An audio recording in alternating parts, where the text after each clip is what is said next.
Undeclared wars are commonplace. Las guerras no declaradas son algo habitual. Trágicamente, nuestro gobierno recurre a la guerra preventiva, que no es otra cosa que agresión, y el pueblo estadounidense no se queja. Lamentablemente, nos hemos acostumbrado a vivir con el uso ilegítimo de la fuerza por parte del gobierno. Para construir una sociedad verdaderamente libre, debemos comprender y rechazar por completo la idea de iniciar el uso de la fuerza. And reject it.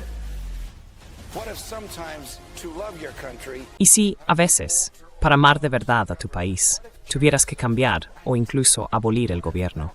¿Y si Jefferson tenía razón? ¿Y si el mejor gobierno fuera aquel que menos gobierna? ¿Y si fuera peligroso tener razón cuando el gobierno está equivocado? ¿Y si fuera mejor morir luchando por la libertad que vivir como un esclavo? ¿Y si el momento de mayor peligro para la libertad fuera ahora? the hour of danger is now?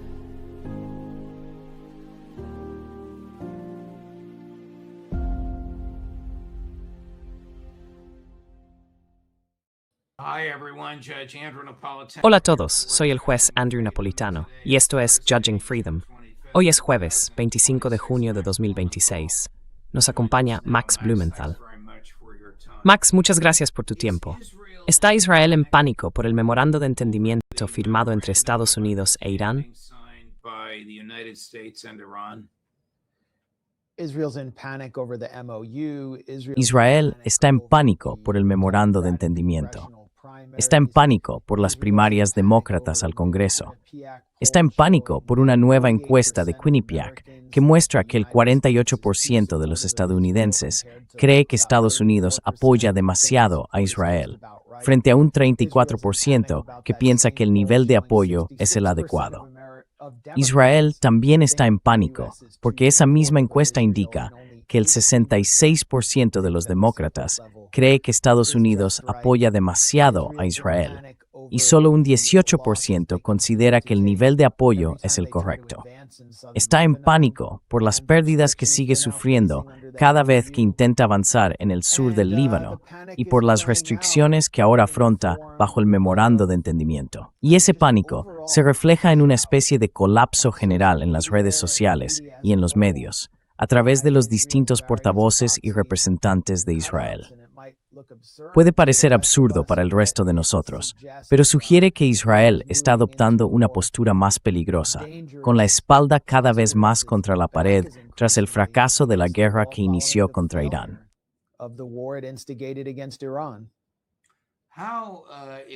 ¿Cómo se percibe a Netanyahu en estos días? ¿Y cómo está afrontando el pánico? Va a estar tremendamente, pero tremendamente angustiado por las consecuencias que tendrá para él cuando su gobierno se derrumbe.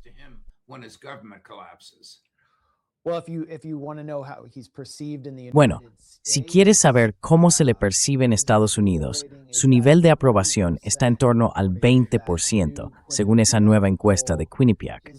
Su nivel de desaprobación es del 48%. Y el resto de los estadounidenses que respondieron a la encuesta ni siquiera habían oído hablar de él.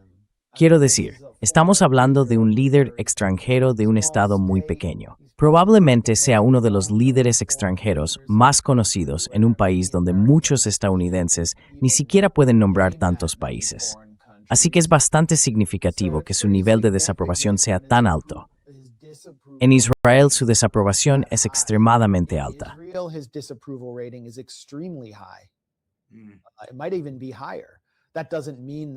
Podría ser incluso más alto. Eso no significa que esté necesariamente en peligro inmediato, porque no hay otros sucesores claros, pero está en su punto más débil en Israel. Y sin una guerra, corre un riesgo real.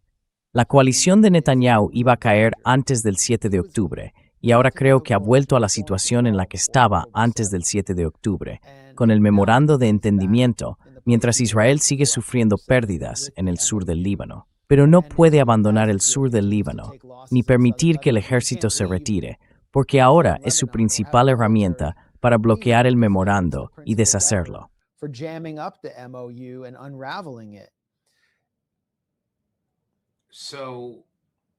Así que, aunque dejara el cargo, ya sea voluntariamente o no, lo sustituiría a alguien, Quizá con una personalidad más agradable, quizá con un carácter más afable, pero las políticas serían casi las mismas. ¿No es así? Isn't that so? Well, I've been saying that I think Netanyahu. Bueno, llevo tiempo diciendo que creo que Netanyahu, aunque se le culpa por la situación en la que está Israel, en realidad consiguió ganar mucho tiempo para el país. Derribó a la administración Biden. Básicamente ayudó a destruir a Kamala Harris y está destruyendo a Donald Trump. Y podría acabar con cualquier otra administración futura, porque ha logrado conectar muy profundamente a través del lobby israelí y de los intermediarios de Israel en Estados Unidos, que él mismo ayudó a desarrollar desde los años 80 y 90, cuando era el principal asbarista o propagandista de Israel. Ha conseguido forjar una relación sin precedentes entre el Estado de Israel, controlado por el Likud, y el Partido Republicano. Y no creo que sustituir a Netanyahu vaya a darle a Israel una respuesta clara. Replacing Netanyahu will provide Israel with a clear answer. The crisis Israel faces is La not- crisis a la que se enfrenta Israel no es Netanyahu. La crisis es la estructura colonial anacrónica del sionismo, y Netanyahu ha sabido intentar disimular esas contradicciones. Pero si lo sustituyen, podría ser por alguien que en muchos aspectos se sitúa aún más a su derecha, como Naftali Bennett.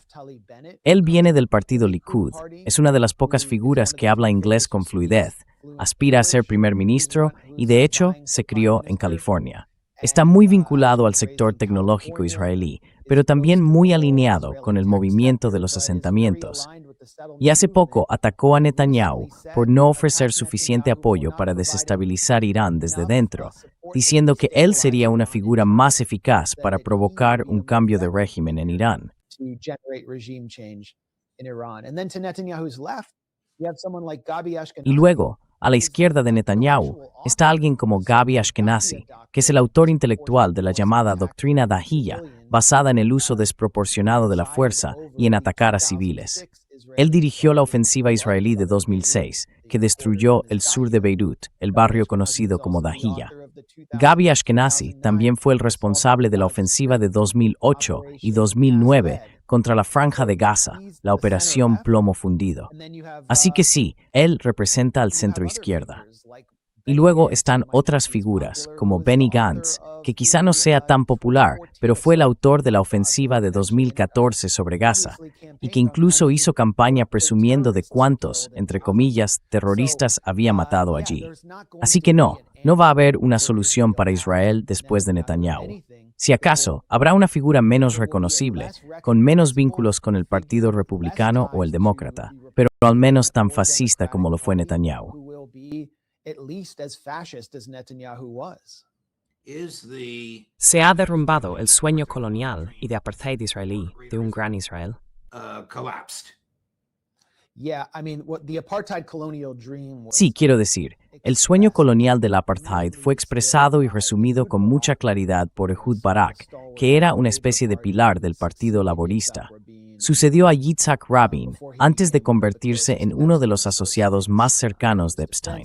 Fue ministro de Defensa, el militar israelí más condecorado de la historia, y después un primer ministro de larga trayectoria. Así que cuando él lo dice, lo hace con mucha autoridad, que Israel debe ser una villa en la jungla. Y eso se basa en la definición de sionismo de Theodor Herzl, que decía, seremos una muralla de la civilización frente a la barbarie. A rampart of civilization against barbarism.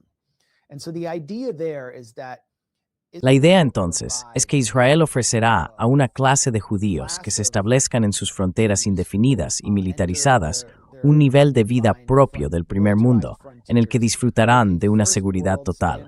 Y cualquier desafío a eso debe ser respondido con una fuerza implacable. Como dijo Moshe Dayan, el antiguo jefe del Estado Mayor israelí, creo que fue a principios de los años 50, no podemos arar un campo ni construir una casa sin el cañón y el casco de acero. Es por tanto una mentalidad completamente colonial, en la que cualquier desafío a esa seguridad total, al estilo europeo, debe tratarse básicamente con una fuerza de carácter genocida. Y eso fue exactamente lo que hicieron después del 7 de octubre. did that after October 7th. and they mobilized the whole of their society, the reservists, y movilizaron a toda su sociedad, a los reservistas, a todo el mundo, para llevar a cabo este genocidio, y aún así siguen en una situación de vulnerabilidad en la que en cualquier momento Irán podría lanzar misiles balísticos. Y el supuesto domo de hierro impenetrable, junto con el sistema Arrow y todos los misiles THAAD que Estados Unidos desplegó, trasladados desde Asia y Ucrania, no los detuvieron. Así que hay una sensación constante de inseguridad en Israel, que en realidad socava el propio propósito del sionismo. Mientras tanto, si uno se da cuenta, yo como judío lo veo así, estamos viviendo una edad de oro aquí, en Estados Unidos. Así que el sionismo ha fracasado. in the United States. So Zionism has failed. What kind ¿En qué situación se encuentra Hezbollah hoy en día? today?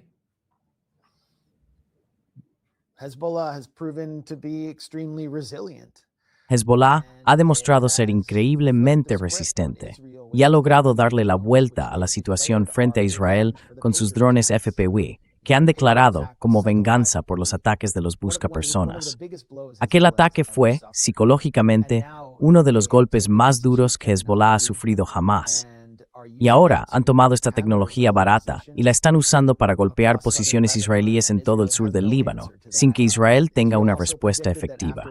Israel también había previsto que tras el asesinato de Hassan Nasrallah, que era realmente el líder espiritual de Hezbollah, su secretario general y su principal estratega, además de alguien con mucha influencia y que asesoraba dentro de Irán, el grupo se quedaría sin liderazgo.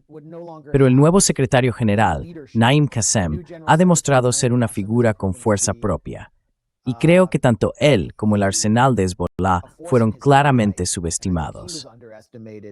As well as Hezbollah's arsenal, Israel has been unable to Israel no ha conseguido tomar uno de sus objetivos principales, la colina Ali al-Tahrir, que está fortificada. De hecho, fue una fortificación construida por el propio Israel durante su ocupación del sur del Líbano en los años 90, justo al sur de Nabatea. Y no han logrado tomar esa colina. Han perdido muchos blindados intentando hacerlo. Además, sus avances se han detenido también por la exigencia de Irán de que el Líbano sea incluido en el memorando de entendimiento con Estados Unidos. Así que están frustrados, pero no pueden retirarse. Y tenemos una nueva pieza publicada en The Grey Zone, un reportaje en vídeo de nuestro corresponsal Wyatt Reed, que muestra cómo se acercó bastante a la línea del frente, a la llamada línea amarilla, que es la zona de muerte israelí. Si alguien cruza la línea amarilla, lo matan. Anyone crosses the yellow line, you get killed. He showed Israel trying to move D9 Mostró a Israel intentando mover excavadoras D9 hacia zonas civiles. De hecho, encontró un cable de fibra óptica que había estado conectado a un dron FPV de Hezbollah y estaba con muchos civiles que intentan volver a sus casas. Israel está haciendo todo lo posible para impedir que esos civiles regresen, porque en el momento en que vuelvan, cuando estén dispuestos a regresar entre los escombros y reconstruir, ya no tienen miedo. Son personas muy valientes, con un verdadero espíritu de resistencia y de superación. Cuando regresen, Israel fracasa, porque su objetivo es crear una zona de seguridad, dejando sin hogar a la comunidad chií del sur del Líbano. Y sí, parece que sus objetivos no se van a cumplir en estas condiciones.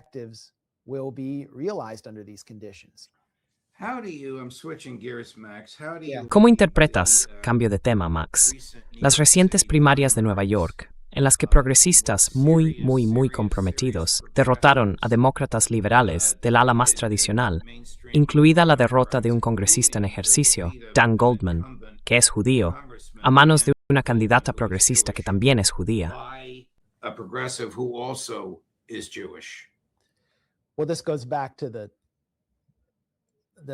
Bueno, esto nos lleva al principio de la conversación sobre lo impopular que es Israel en Estados Unidos y cómo eso se ha convertido en un tema en las grandes elecciones. Y también es un tema en algunas zonas de Nueva York. En Brooklyn y en Queens, por ejemplo, hay barrios llenos de gente joven, con estudios en su mayoría blanca, que antes eran zonas tradicionalmente negras y latinas. Y eso está cambiando la dinámica política allí. Le ha dado a los socialistas democráticos de América un punto de apoyo. Yo viví en Nueva York durante 10 años y he pasado mucho tiempo allí a lo largo de mi vida. Cada vez que voy, me reconocen por la calle. La gente ve The Gray Zone por toda la ciudad, especialmente en esas zonas.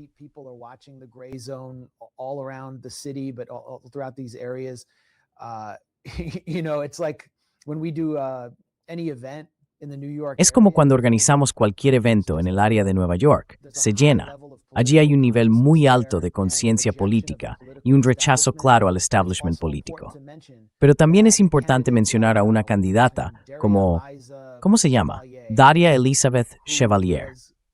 La presentaron como una especie de novata, una estudiante de Columbia, doctora por Columbia, que no encajaba del todo y se enfrentó al presidente del caucus hispano, un veterano, un tipo más bien de aparato político, respaldado por AIPAC.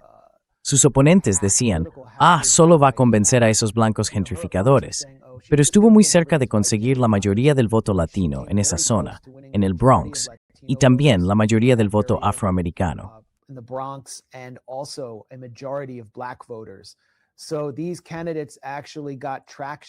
Así que estos candidatos también lograron ganar apoyo en las comunidades negra y latina, lo cual asusta al lobby pro-israelí.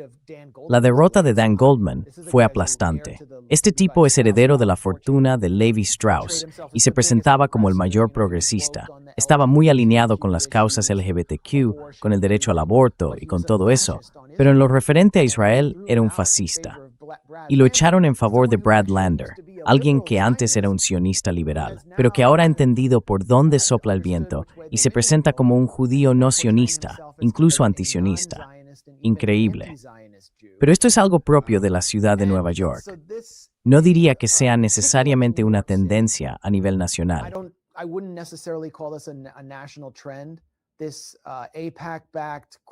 Este candidato de Maryland, respaldado por AIPAC y por estafadores de criptomonedas Adrian Boafo, acaba de ganar. Pero esto es algo que aterra al lobby pro-israelí y también al movimiento sionista. Esto conecta con lo que decía antes sobre el propósito del sionismo, ofrecer un refugio a los judíos que están en peligro por el antisemitismo en distintas partes del mundo. Si entras en las redes sociales, sobre todo en Twitter o X, verás a los principales influencers sionistas completamente fuera de sí, diciendo que los judíos tienen que irse de Nueva York ya. Y es algo totalmente absurdo. Los judíos están viviendo una época dorada en Nueva York. Y estos candidatos, como Brad Lander, ¿cómo pueden decir que suponen una amenaza para los judíos, como si estuviéramos ante una nueva Kristallnacht?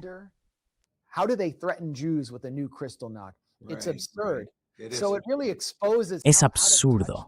De verdad deja al descubierto lo desconectado que está el movimiento sionista en Estados Unidos. Si por un momento aceptaran la edad de oro, ese privilegio, ese poder y esa protección sin precedentes que todavía disfrutan en Nueva York, entonces toda la idea de Israel como refugio para los judíos empezaría a desvanecerse y dejaría de tener sentido. Por eso tienen que mantener esa mentira. Y lo están haciendo basándose en la victoria de unos pocos candidatos que hicieron campaña contra AIPAC. Candidatos, por cierto, cuyos equipos estaban formados en gran parte por judíos y que obtuvieron muchos votos de la comunidad judía. Así que estamos empezando a ver cómo las contradicciones del sionismo estallan a plena luz del día.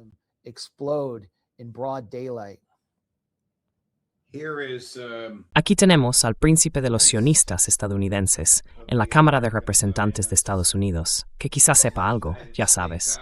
Chris, corte número 12. Es momento Quasimodo por el sionismo. Mire, creo que la vicepresidenta le debe una disculpa al pueblo estadounidense. Quiero decir, hacer una declaración ofensiva diciendo que Israel solo existe porque Estados Unidos lo creó es una falta de respeto hacia millones de estadounidenses, muchos de los cuales tuvieron familiares que murieron en el Holocausto. Israel se fundó con la sangre, el esfuerzo y las lágrimas del pueblo judío, tras la mayor tragedia de la historia del mundo. Y Estados Unidos no siempre fue un gran amigo de Israel en sus primeros años de formación. Así que parte de esa retórica ha sido realmente terrible, y no voy a tener miedo de señalarlo.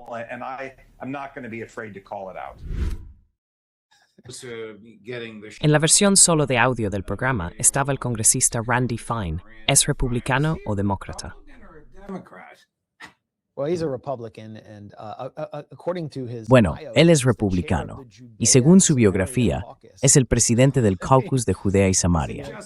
¿Es solo él?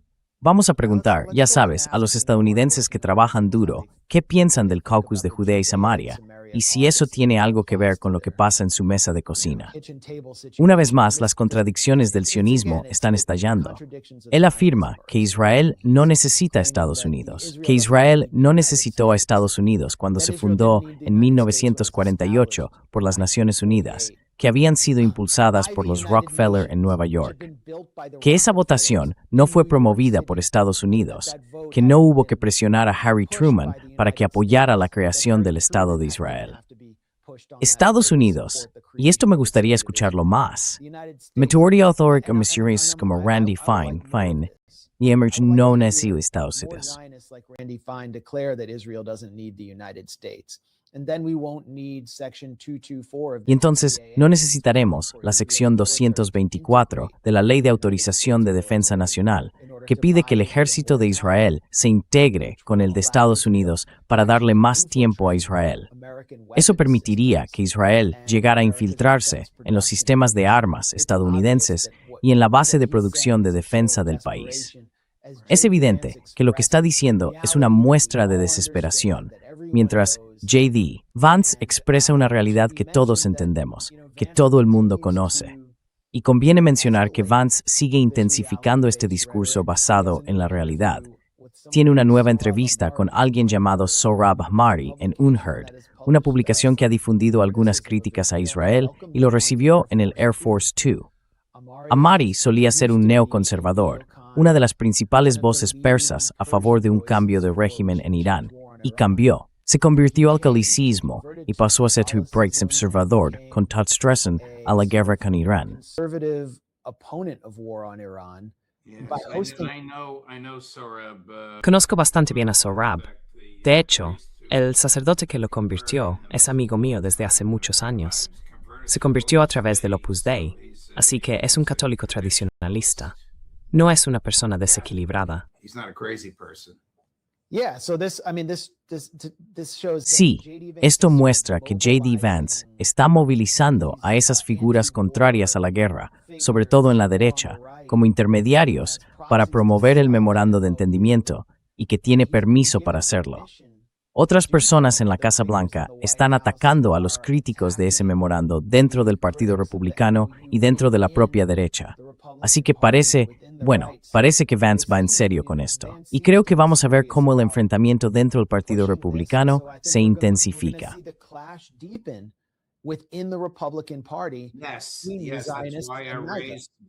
Sí, por eso mencioné a Fine, no por tus encuentros personales con él, que ya sabía que te sacarían una sonrisa, sino porque hay fracturas muy profundas dentro del Partido Republicano. Sé que quieres hablar de las elecciones presidenciales en Colombia, pero tengo que irme, así que quizá podamos hacerlo la semana que viene. Para entonces, puede que incluso sepamos algo más sobre el tema. Muchas gracias, Max. By then. But thank you very much, Max. Bueno, parece que se está amañado. Sí. Yes. Muy bien. Bueno, eso es un buen adelanto. Ya nos contarás por qué lo ves así cuando lo hablemos la semana que viene. Todo lo mejor, amigo mío. All the best, my friend. En tal suerte. Okay, bye-bye. De acuerdo. Adiós. Y dentro de media hora, si nos estás viendo en directo en 35 minutos a las 3 en punto, lo hemos encontrado. Pepe Escobar, el juez napolitano, en Judging Freedom. Channel for Judging Freedom.